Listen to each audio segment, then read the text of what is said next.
اور کرزئی کی حکومت پر عمران خان صاحب نے تنقید کرزئی کی حکومت پر کی ہے، اور کیونکہ انہوں نے تنقید کی ہے اس لیے جو کرزئی ہے جو وہ اس طرح کی مطلب باتیں کر رہا ہے، ایسے حقیقت سے کوئی تعلق نہیں ہے۔ تو جب وزیر خارجہ نے اس چیز کو ڈینائی کر دیا تو پھر لیکن ہم لوگ جو ہیں وہ اقدار کے ہوس کی لالچ میں، جو ہماری اپوزیشن ہے وہ اس چیز کو ہائی لائٹ کر رہی ہے، جو کہ نہیں کرنا چاہیے، ان کو گورنمنٹ کے ساتھ کھڑا ہونا چاہیے۔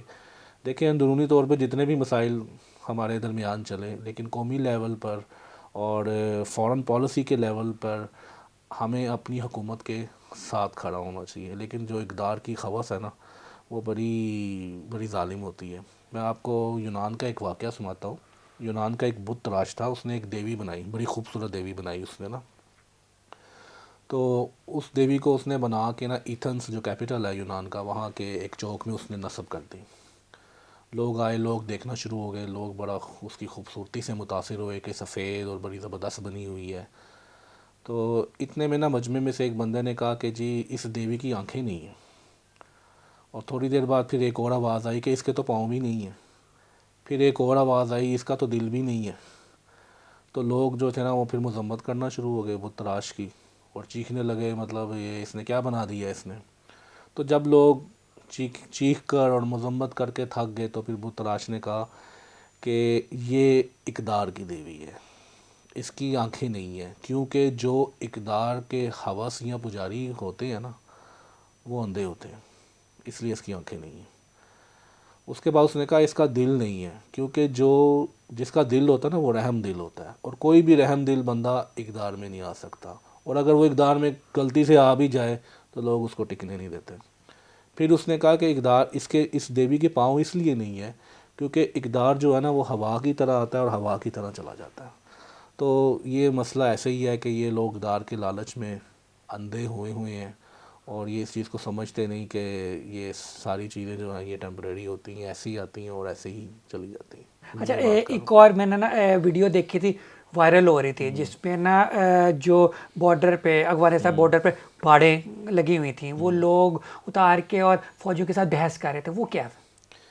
دیکھیں اس ویڈیو میں اگر آپ تصویر کو دیکھیں، اس تصویر میں جو باہر کی جو وائرز ہیں وہ پیکڈ ہیں۔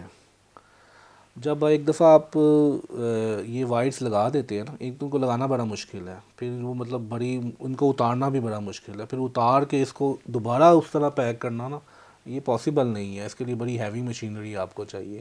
تو میرے خیال سے یہ پلان تھا ایک، وہ مطلب وائرس لے کے آئے ہیں اپنے ساتھ ہی شو کرنے کے لیے کہ ہم نے اس وائرس کو اتار دی ہے، اور وہ مطلب بحث اس میں ویڈیو میں بحث یہ ہو رہی تھی کہ پاکستان کا مطلب جو سپاہی تھا وہ کہہ رہا تھا کہ آپ لوگ تو ہم کے بارڈر سے جائیں، وہ کہہ رہے تھے نہیں ہم ادھر سے ہی جائیں گے، تو ہم یہاں سے جا کے دکھائیں گے، تو فوج نے کہا جب آپ جا کے دکھائیں گے تو پھر ہم بھی آپ کو دکھا دیں گے۔ تو یہ ایک بحث چل رہی تھی۔ اس کے پیچھے یہ چیز ہو سکتی ہے کہ جو وہاں کے مقامی لوگ ہیں انہوں نے سوچا ہو کہ اب طالبان کی حکومت آ گئی ہے تو اب اس بار کی ضرورت ہی نہیں ہے، یہ آمد و رفت جو ہے وہ فریلی ہونی چاہیے، تو وہ وہاں کی جو لوکل طالبان کی لیڈرشپ تھی اس کو وہ لے کے آئے کہ آپ فوجیوں سے بات کریں، لیکن وہ ان پلیزنٹلی اس طرح کی گفتگو ہو گئی۔ تو پاک فوج نے اور گورنمنٹ نے طالبان کی قیادت سے بات کی ہے اس واقعے کی، اور انہوں نے یقین دہانی کرائی ہے کہ اس قسم کے جو واقعات ہیں وہ تعلقات کو متاثر بھی کرتے ہیں اور ایسے واقعات نہیں ہونے چاہیے۔ تو مطلب ایسی جس طرح اس ویڈیو کو وائرل کیا جا رہا ہے وہ مطلب یہ اس طرح نہیں ہے۔ اچھا، ایک طرف تو عمران خان صاحب کہہ رہے ہیں افغانستان کو ہماری ضرورت ہے اور یہ وہ ہمیں ان کی ہیلپ کرنی چاہیے، دوسری طرف فواد چودھری کا جو بیان آیا ہے کہ نا 3 مہینے کا ٹائم دیا ہے کہ جتنے بھی افغان ریفیوجیز ہیں تقریباً 30 لاکھ کے قریب وہ نا 3 مہینے کے اندر اندر چھوڑ دیں پاکستان۔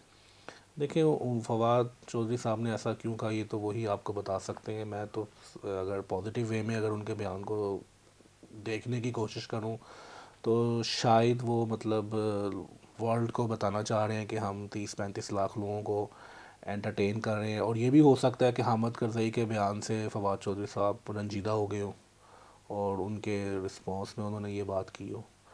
تو ویسے افغانی ہمارے بھائی ہیں اور ہم نے ہمیشہ ان کی ہیلپ کی ہے، ہم نے ہمیشہ ان کو ہوسٹ کی ہے، اور یہ انسانی لحاظ سے بھی اور ہمارے اسلامی لحاظ سے بھی، اور بارڈر کے دونوں ساتھ طرف ہمارے پختون بھائی ہیں، بڑے کلوز ان کے ریلیشن ہیں، تو ہم ہمیشہ ان کی مدد کریں گے۔ مجھے بتا اتنے عرصے سے OIC ہے، کشمیر کا مسئلہ کیوں نہیں حل ہو سکا؟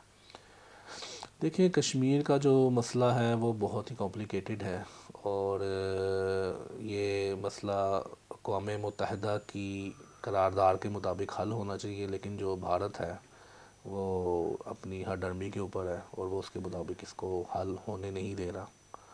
تو لیکن ہم امید کرتے ہیں ایک مسئلہ یہ ایک دن ضرور حل ہوگا کشمیر کا بھی.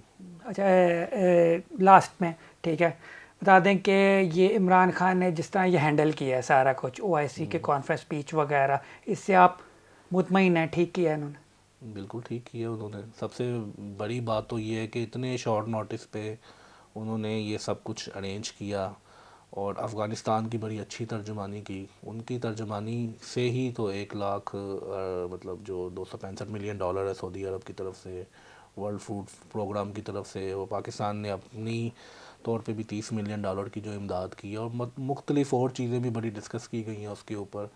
ناٹ اونلی امداد کے افغانستان کو کیسے اپنے پاؤں پہ کھڑا کیا جا سکتا ہے، کیونکہ امداد کے اوپر ملک نہیں چلتے. تو یہ مطلب ایک اچھا ایونٹ تھا، اور اس کے جو اثرات ہیں وہ افغانستان کے لیے اور خطے کے لیے بڑے مثبت ہوں گے. جی تھینک یو ویری مچ. ناظرین آپ نے پروگرام دیکھا تو آپ کو آئی ہوپ پسند آیا ہوگا. تو اسی طرح کے اور ٹاپکس پہ اگر آپ دیکھنا چاہتے ہیں تو ہمیں فیڈ بیک میں ضرور بتائیے گا. MYK کو لازمی سبسکرائب کیجیے گا، اس کو شیئر بھی کیجیے گا اور لائک بھی کیجیے گا. آپ کو میں کہہ رہا ہوں لازمی لائک کریں اور شیئر بھی کریں اور سبسکرائب بھی کریں. Thank you very much. مجھے شیخ قاسم اور کاشف شہزاد صاحب کو اجازت دیجیے. اللہ حافظ.